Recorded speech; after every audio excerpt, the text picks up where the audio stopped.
السلام علیکم۔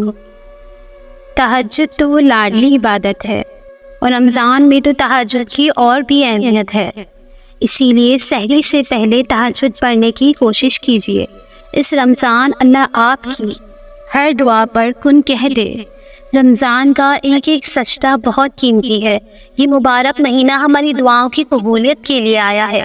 جو لوگ دن رات دعائیں کر رہے ہیں پھر بھی ان کی دعائیں قبول نہیں ہو رہی، جو اپنے رشتے کے لیے پریشان ہے، جو اپنی اولاد کے لیے پریشان ہے، جو رزق میں برکت اور ترقی کے لیے پریشان ہے، ان کے لیے رمضان مبارک ایک خوبصورت تحفہ ہے۔ اس رمضان مبارک میں تہجد پڑھ کر اپنے لیے دعا کریں، اللہ آپ کی ہر دعا کو قبول کرے گا انشاءاللہ۔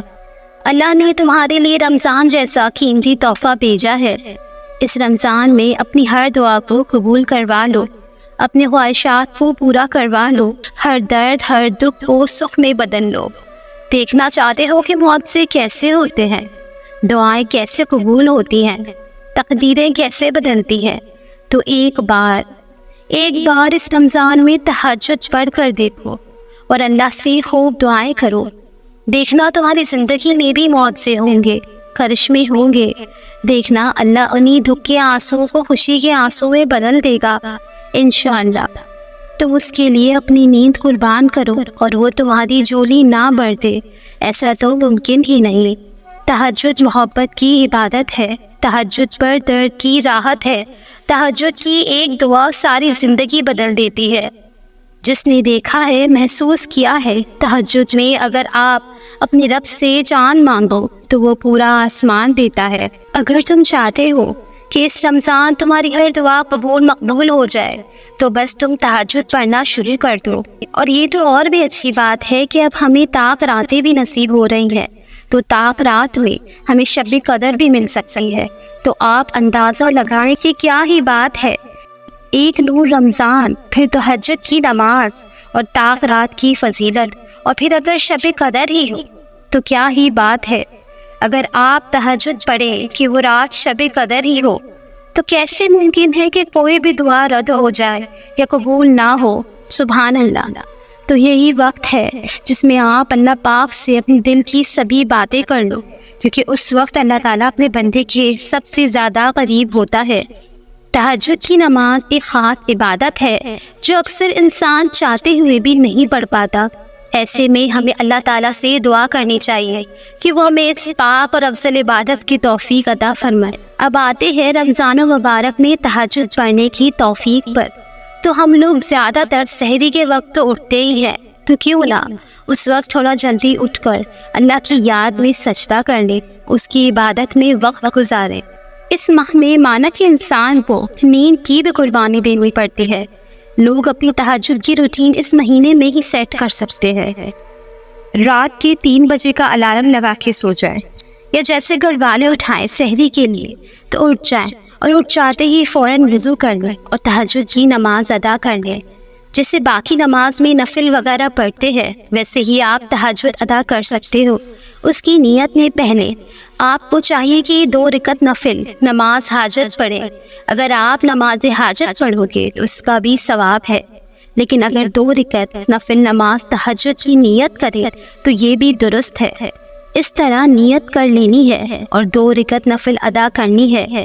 اس کے لیے کوئی خاص مخصوص صورت تو نہیں جو آپ کو یاد نہیں، جو آپ کو یاد ہے وہ صورت پڑھ سکتے ہیں۔ اب یہ آپ کی مرضی ہے کہ آپ 2 رکعت نفل نماز پڑھیں یا 8 پڑھیں، 12 بھی پڑھ سکتے ہیں۔ کوئی مخصوص تعداد نہیں ہے اس کی، جتنی آپ پڑھنا چاہتے ہو اتنی تعداد میں پڑھ سکتے ہو، آپ کو خوب اجر ملے گا۔ اس وقت اللہ رب العزت انسان کی بہت زیادہ قریب ہوتا ہے، اور رمضان میں جان لو کوئی بھی دعا رد نہیں ہوتی۔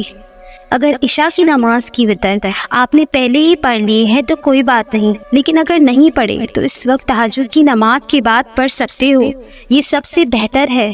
آخری میں اللہ تعالیٰ کا ذکر کرو، اللہ تعالیٰ کو اس کے صفاتی نام سے پیار سے پکارے، جیسے یا اللہ، یا رحمان، یا رحیم، یا رزاق، یا مجیب، یا سمیع، یا فتح، یا ودود۔ اس کے علاوہ آپ تیسرا کلمہ کثرت سے پڑھیں، لا حول پڑھیں، چوتھا کلمہ پڑھیں، اب قضا کریں، استغفار کریں، درود پڑھیں، یہ سب افضل ہے۔ اس کے بعد اللہ سے خوب خشوع و خضوع کے ساتھ دعا کرے. یہ وقت قبولیت کا ہے. پھر دعا مانگتے رہیں. جو چاہیے سب اللہ سے مانگ لیجیے. آج سے ہی پڑھنا شروع کر دیجیے، کیونکہ یہ وہ وقت ہے جب رحمتیں، مغفرتیں اور نعمتیں بڑھتی ہیں. تو ابھی تو ہمیں طاقت بھی مل رہی ہے. آپ خوب ڈٹ کر رحمتیں سمیٹے، اللہ سے معافی مانگے اپنے گناہوں کی. شب قدر کی دعا کو کثرت سے پڑھیں. آپ اس طرح تہجد کو روٹین میں لے آئیں گے تو آپ عام دنوں میں بھی تہجد کو پڑھ سکیں گے. حضرت ابو ہریرہ رضی اللہ تعالیٰ عنہ سے روایت ہے کہ رسول اللہ صلی اللہ علیہ وآلہ وسلم نے فرمایا، جس شخص نے ایمان کے تقاضے سے صرف ثواب حاصل کرنے کے لیے رمضان مبارک کی راتوں کو قیام کیا، اس کے پچھلے سب صغیرہ کبیرہ گناہ معاف کر دیے جائیں گے. سبحان اللہ. تہجد پڑھنا. تہجد پڑھا کرو. کوئی ملے نہ ملے اللہ ضرور مل جاتا ہے، اور جب اللہ مل جاتا ہے تو سب کچھ مل جاتا ہے. اور پھر جب میرا اللہ کسی کو خود کے قریب کرنے کا ارادہ فرماتا ہے تو تحفے میں تہجد سے نوازتا ہے. تہجد کا ہر پہر اتنے موضوع والا ہے کہ جب اللہ کا محبوب بندہ سرگوشی میں اللہ تعالیٰ سے اپنے دکھڑے بیان کرتا ہے تو میرا اللہ ہر شے کو دھیمی کر کے صرف اور صرف اپنے بندے کی آواز سنتا ہے. یہ ہے میرے سونے رب کی محبت اپنے بندوں کے لیے. تہجد تو اللہ تعالیٰ کو منانے کا سب سے خوبصورت طریقہ ہے. جب منانے کا طریقہ اتنا پیارا ہو پھر وہ ذات تو بہت رحیم ہے. اس سے مانگ کر کوئی خالی ہاتھ کیسے جا سکتا ہے. رمضان میں تہجد تو بہت بڑا ہتھیار ہے اپنی دعا قبول کروانے کا. تم تو پھر بھی اللہ تعالیٰ کے وہ محبوب بندے ہو جسے وہ عطا کرنا چاہتا ہے. وہ کہتا ہے کہ مجھے مناؤ میں عطا کر دوں. اللہ تعالیٰ کو پسند ہے کہ تہجد میں اللہ سے اپنی محبت کا اظہار کرو اور اللہ سے دعائیں کرو. وہ میرا رب ہی تو ہے جو ہمیشہ مصیبت کے آخری لمحے میں سنبھال لیتا ہے. وہ رب ہی تو ہے جو کسی انسان کو ہمدردی کے لیے آخری لمحے بیچ دیتا ہے. میرا اللہ کوئی نہ کوئی وسیلہ ضرور بنا دیتا ہے.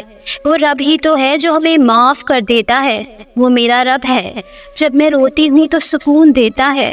وہ میرا رب ہی تو ہے جس کو میں پکارتی ہوں تو وہ میری پکار کو سنتا ہے. جو اب بھی دیتا ہے. مجھے محسوس ہوتا ہے کہ میرا رب میرے دل میں میرے ساتھ ہے، میری رگ رگ میں ہے.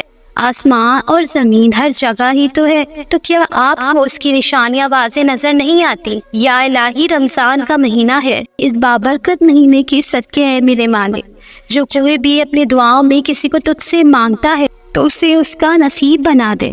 انہیں ایک دوسرے کے حق میں بہتر کر دے، اپنی رضا شامل کر دے. میرے رب جو کوئی بھی اولاد ہے انہیں نیک صالح اولاد عطا فرما. یا اللہ کوئی بھی بیمار ہے اسے صحت و تندرستی اور شفا کاملہ عطا فرما. بہت کم لوگوں کے دلوں میں ہی دعا کا خیال آتا ہے، ورنہ لوگ پریشان پھرتے ہیں، روتے ہیں، مزاروں پر جاتے ہیں. لیکن اگر آپ کے دل میں تہجد پڑھنے کا خیال آیا تو یقین رکھو کہ آپ کی دعائیں جلد قبول ہوں گی. آپ کی دعاؤں کو اللہ نے قبولیت کے لیے چن لیا ہے. اللہ کو آپ کا مانگنا پسند آ گیا ہے، کیونکہ آپ کا شمار ان خاص لوگوں میں ہوا ہے جن کو اللہ نے اپنے پاس آنے کے لیے چنا ہے، جن کا ملنا اللہ کو بے حد پسند ہے. اور وہ دیر نہیں کر رہا بلکہ تمہاری آواز کو بار بار سننا چاہتا ہے. ہو سکتا ہے اس آزمائش کے ذریعے اللہ تمہیں اس چیز کے لیے تیار کر رہا ہو جو تم مانگ رہے ہو. تم نہیں جانتے کہ تم دعا مانگتے مانگتے قبولیت کے قریب آ گئے ہو. اب تمہارے اور معجزوں کے درمیان کتنا کم فاصلہ رہ گیا ہے.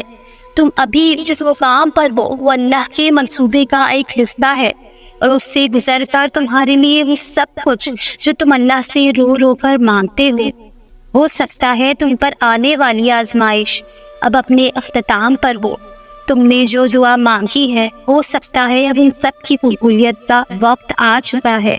بے فکر رہو، ابھی تو زندگی میں وہ مقام بھی آنا ہے جہاں اللہ نے آپ کو آپ کی مانگی ہوئی چیزیں نواز دینی ہے.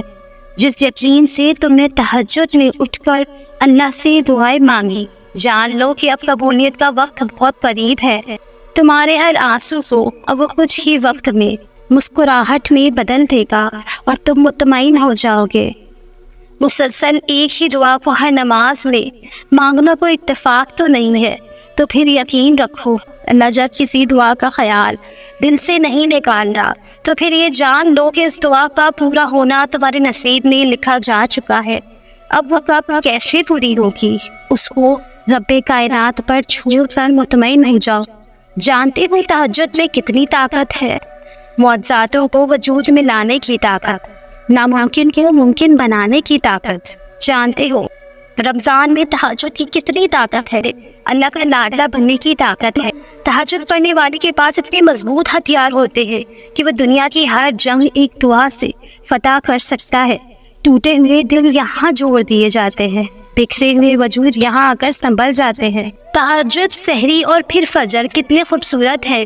یہ اوقات تہجد پڑھتے ہوئے رب کے بہت قریب ہوتے ہیں، جبکہ تہجد کا وقت اتنا پیارا ہوتا ہے جیسے جنت سے ٹھنڈی اور پرسکون ہوا آ رہی ہو۔ فجر کی نماز ادا کر کے ذہنی سکون ملتا ہے۔ کبھی سوچا ہے ہم رمضان میں اتنا خوش کیوں ہوتے ہیں؟ کیونکہ ہم وہ سب کر رہے ہوتے ہیں جس کے لیے ہمیں پیدا کیا گیا ہو۔